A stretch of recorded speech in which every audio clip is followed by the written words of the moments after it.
Hello, my lovely friends. My name is Ava, and today we're going to be talking about the books that I ended up reading in October of this year.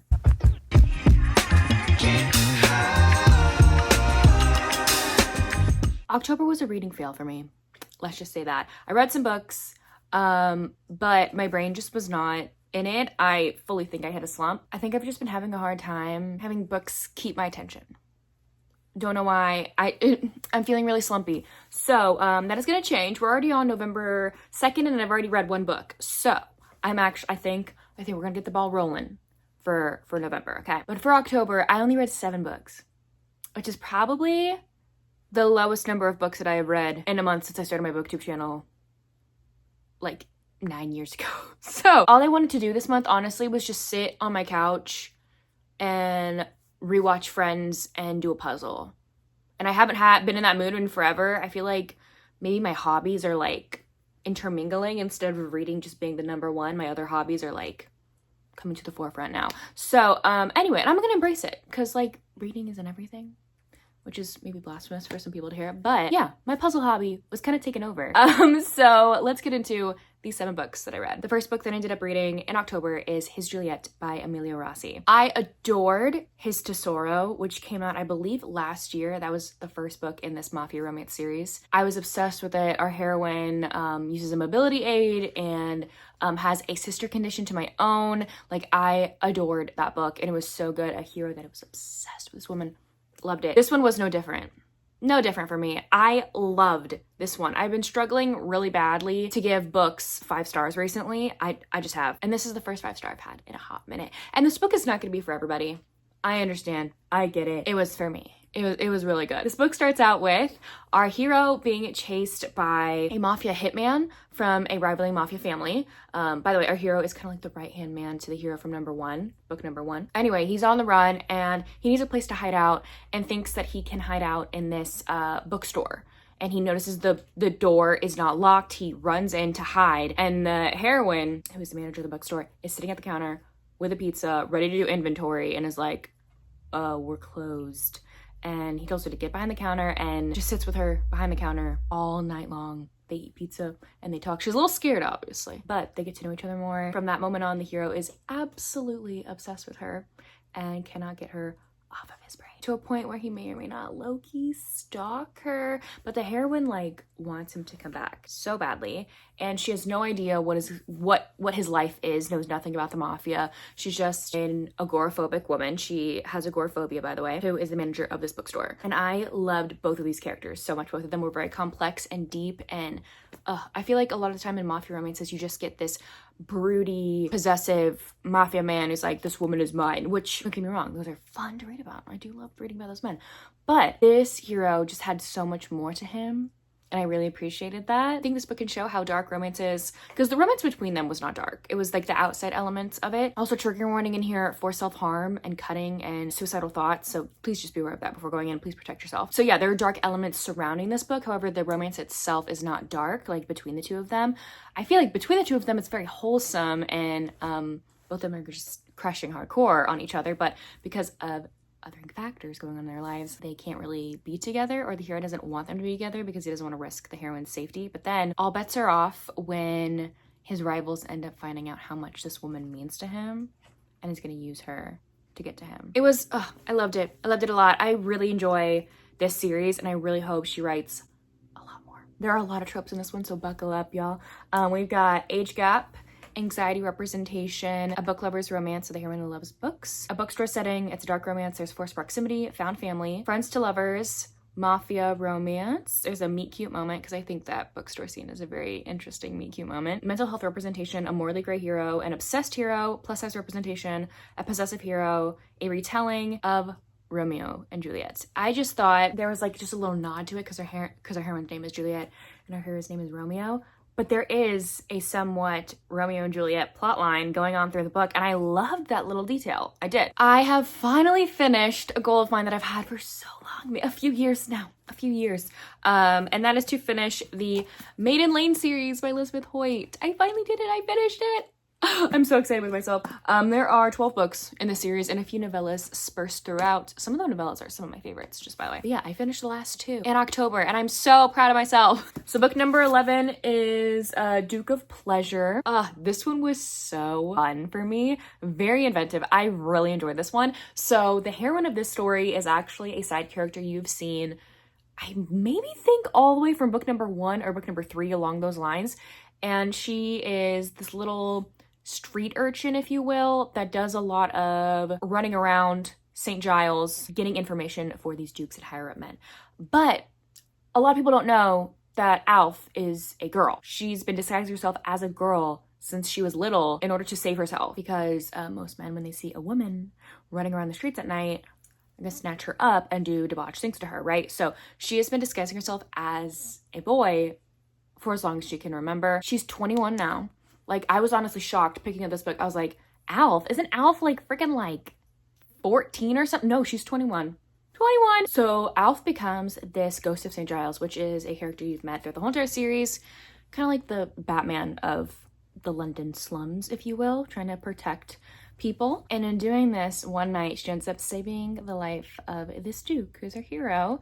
And the hero immediately knows, like, that dressed up figure, that's a woman. Like, that's a woman's body if I've ever seen it. And he actually also needs Alf's help to get some information, not knowing that the two are the same person. He becomes a little shocked when he starts to become like a little intrigued by Alf and wanting him around more and around his kids. He's a single dad. And he's like, what is going on? I really liked this one. I don't know why, but a lot of historical romances I actually really love are women being disguised as men to like save themselves, you know what I mean? I've read a few of them, only like a handful, maybe 3. And you know what? I really enjoyed those. So yeah, this one was really fun. Tropes in this one, different social classes. You have a duke hero, a hidden identity. It's a historical romance, single dad, and we have a widower. I also read the last book in the series, which is Duke of Desire. This one is one of the darkest books in the series, I want to say. So she really went out hard with this one. Midway through the series, we get kind of introduced to this other plot line, where there are these debauched group of men in London society that get together and do horrible sexual acts to people, to kids. Like, it's awful. And a lot of the books, later books in the series, are of like a lot of the heroes and other people trying to take out this group, like trying to take them down, find the men in them, because they're all masked and hidden, their identities are hidden, and find them and take them down, because this is awful. So our hero is actually undercover. His dad used to be part of this group, and he's undercover pretending to be a part of the group in order to find out everyone's identity and out them, basically, to get rid of this group, to like get rid of them. But his plans are kind of fucked when his initiation night into this debauched group, there is a young woman that has been kidnapped and taken. That is Iris, who he actually danced with at a ball in the previous book, and has not stopped thinking about, and so he's like, crap, I gotta save her life, because these men want him to essay her and then kill her. And he's like, nope, I'm not doing that. So he's got to figure out how to get around that by also not outing himself as not being actually a part of this group. So he may or may not snatch her up, run away with her, and marry her as fast as he can so that she can be protected by being his wife. I really liked it. I thought it was a great end cap to the series. I gave it 5 stars. I did. Tropes in this one, you have a caretaking scene. The heroine actually, when she gets taken by this man, like he throws her in the carriage to save her, and she thinks that he is going to like rape her. She pulls out a gun and shoots him. Full on shoots him. And so he's like on death's door. He's like, I was trying to save you. She's like, oh my God. She nurses him back to health, nurses him back to life, basically. So that caretaking scene was iconic to me. You have a damaged hero, a historical romance. Oh, I do want to mention with the damaged hero part, trigger warning here for child molestation when he was a kid. His dad was absolutely awful. So please beware, protect yourself before going in.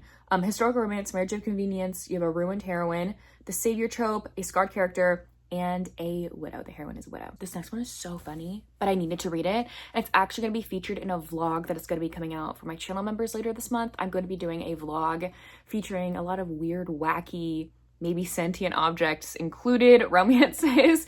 I'm doing a vlog for that, so stay tuned for that if you're a channel member of mine. But I picked up Romanced by the Rat by GM Fairy. This is a Ratatouille retelling. And you know what?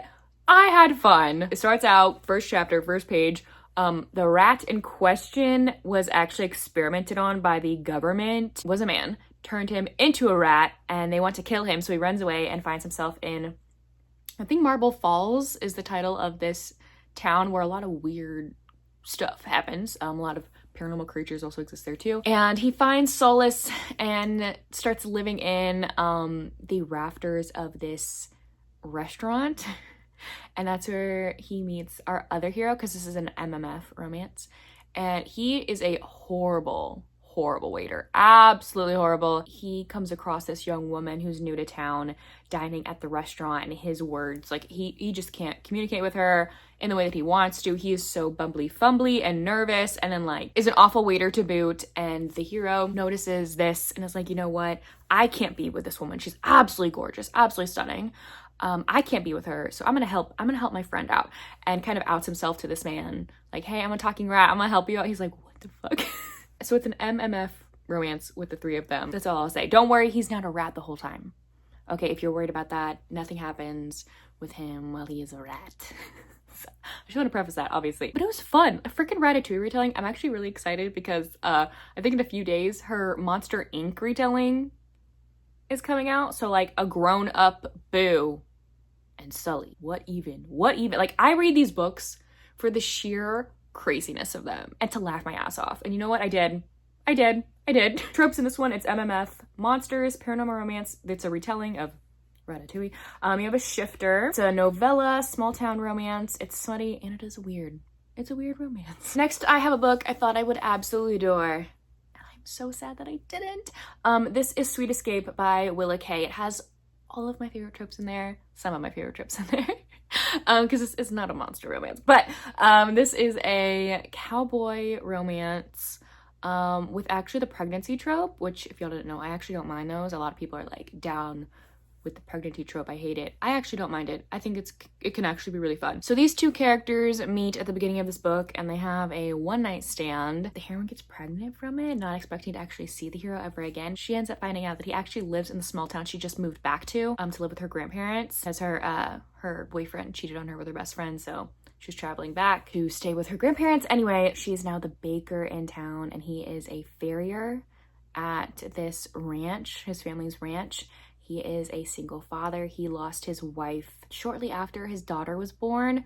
And so when he finds out that the heroine is pregnant, he is all in being a part of the heroine and the baby's life. I'm all for reading romances about widows and widowers. Like, we really, like, literally just read this one with a widower. No, that one was a widow. This one's a widower. So, like, both of these have had past spouses that they've loved, that they've been with. Unfortunately, Sweet Escape was not it for me, because up until probably the 80% mark, the hero could not stop talking and thinking about his wife, which I know that's what his trauma was about. His trauma was like, I can't be with this new woman because I can't ever care for someone like I cared for my wife, and I don't want to bring her down, and blah, blah, blah. Like, that was his big inner turmoil, like, in his brain as to why they couldn't be together. I don't love that, because you're thinking about another woman the entire time. And it just made me think like the heroine was second best to your dead wife. I mean, if that's the case, like, I don't want to read about it. I don't find it romantic, personally.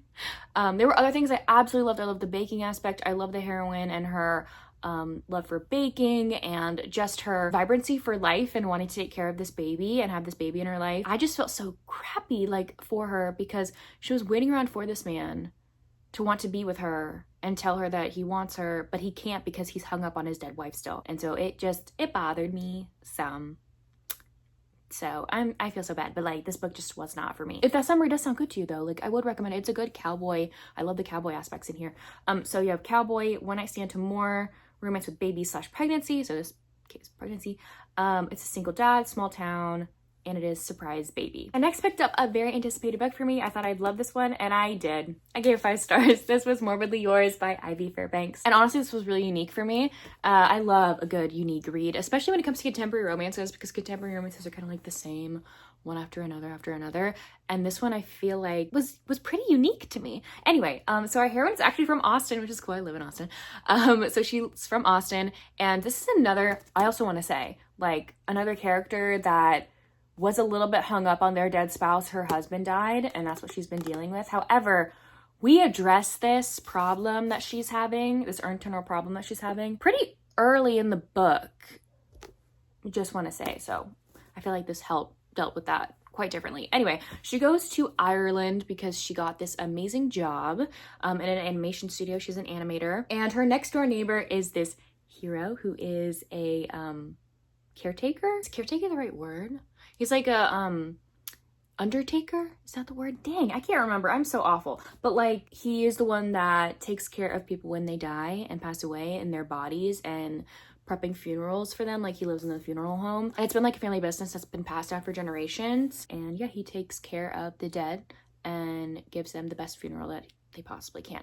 Anyway, the heroine's a little creeped out at first because all it reminds her of is her dead husband. But then she gets to know our hero, who is very grumpy on the outside and very standoffish, and they just become the bestest of friends. The bestest of friends, honestly. The hero is needing to find a wife because when his grandparents passed away in the will, they said that if he's not married, I think by the age of 35, then the business will go to like a very distant relative or sold to his father. I can't remember. And the father wants to sell it. Anyway, he's trying to find a wife. The thing is, the hero is demisexual, which means like you can't really feel romantic feelings towards somebody unless you've been friends. Like, you want to get to know them as a person before you're able to develop those romantic and spicy feelings for the other person. And it's kind of hard to do that on such quick notice and find a wife on such quick notice, especially on like dating apps and stuff. So the heroine's going to try and help him find a wife so he can keep his family business. So this one was so fun. I really enjoyed it. I do want to read the next book in the series. It's out already, but I loved her writing. It was beautiful. I loved it, and I can't wait to read more. So the tropes in this one, you have anxiety representation with our hero, an artistic character. The heroine is an animator. Cinnamon roll hero, demisexual representation with our hero, disability representation. The hero also has a stutter. Forced proximity, friends to lovers, grumpy sunshine, mental health representation, a neighbor's romance, opposites attract, slow burn, and we have another widower romance. I just read a bunch of widower romances this month, I guess. The last book that I read in October was a hunky doozy one. I read Alchemized by Senlin Yu. I need to not hold this because it's a brick. It is a brick. This is the heaviest book that I have ever bought. And I own a lot of Sarah J Maas books, okay? This is the heaviest book that I own now. I read this because I wanted to, obviously, but mainly I run the Romantasy book club at the bookstore that I work at, and this is our pick for that month. And I was struggling to get through this, to finish it in time, because this book is over 1,000 pages. Your girl just wasn't anticipating to try and get through it. You know what I mean? Like, I should have started it days before I did, and I didn't. So I actually finished this book with an hour to spare before book club started. And I was listening on almost 3 times speed. So I need to reread this when I am not rushing to get through it, because this book was not 5 stars for me. I just didn't get that feeling. I get a feeling when I want to give a book 5 stars. This just didn't give it to me. Not that it was bad. This book was a work of art. This book was wonderfully amazing. Absolutely beautiful. I just didn't get that. I didn't get that 5-star feeling. And I feel like it's my fault because I was rushing Speedy McGeehan through this book, and I should not have. Anyway, if you don't know about Alchemized, it is the republication, reworking of Manacled by Senlin Yu, which is originally a Dramini fanfiction mixed with The Handmaid's Tale elements. I have not read Manacled. I downloaded it off of AO3 before it got like taken off of there in preparation of this book. And all my friends have loved it. All my friends adore it. All my friends cry reading that, Manacled. So I was like, okay, well, let's try Alchemized. So she reworked it. There's no Harry Potter lore. She created her own magic system, which at the beginning confused me to no end. I was so confused and so lost, but I feel like that's how it is with a lot of high fantasy books at the beginning, because you're looking like thrust into this. By the time part 2 hit, I was absolutely obsessed and could not put this book down. However, it was so long. It was like a 36-hour audiobook that like I wanted to keep reading, but I also had to speed through it, and I couldn't like savor any of the moments. So again, my fault. Absolutely my fault. But yeah, I haven't read Manacled yet. I've actually been absolutely terrified to, because The Handmaid's Tale is a really big fear of mine. I read it in high school, and I have like kind of like a phobia a little bit of it, because that could happen in real life, and it absolutely terrifies me. So The Handmaid's Tale scares me. And the fact that I read it for required reading in high school and like had to do it, I was terrified. So anything with The Handmaid's Tale does give me the heebie-jeebies. And this one, a little bit, I could see the nods to it a little bit. But I do know from people who have read Manacled, like there's way more to Manacled than there is in here. I feel like a lot of the like chunky parts of this book that weren't in Manacled were the world building aspects, because you don't really have to do a lot of world building when it comes to fan fiction because the world already exists and you already know about it. Like someone told me that there's more sexual assault elements in the original in Manacled, and more Handmaid's Tale elements in Manacled, and more romance just in general in Manacled. So maybe that's also why I didn't love this one as much. I love a fantasy. I love a fantasy book, but a lot of the girls in book club I thoroughly agree with. They were like, I don't know why we picked this for our romantasy book club, because this wasn't a romance book, which now I get. You know what? I get it. I totally get it. I wholeheartedly agree. This was a great book, a great fantasy that had romance elements in there. This is not a romance book, because the romance book, the romance has to be the full-blown plot line, you know what I mean? The thing at the front. And this just wasn't that. I loved the romance elements in here. It was great. Anyway, I'm gonna get off talking about this book. I've talked about it for forever. But I really like this one. If you want a good audiobook, I recommend it. I do already want to reread it. I do. Please bully me to actually read Manacled and not be scared. Tropes in this one, you have the amnesia trope, captive, dark romance, enemies to lovers, it's a fantasy, and you have a morally gray hero. Anyways, there you have it. Those are all 7 books I ended up reading in October. Let me know down below if you've read any of these books or if you plan to. And if you don't feel like commenting anything else, you can leave me, what emoji should we do? It's fall, so let's do some fall leaves. So let's do that. Anyways, thank y'all so much for watching. I will see y'all soon in my next one. Bye y'all. Oh, and I keep finding dog ears that you left in my books. Miss your hate, can I just crash over? Cause you crashed in like a tsunami. Woke up next to you so hungover, sunlight painted stripes of your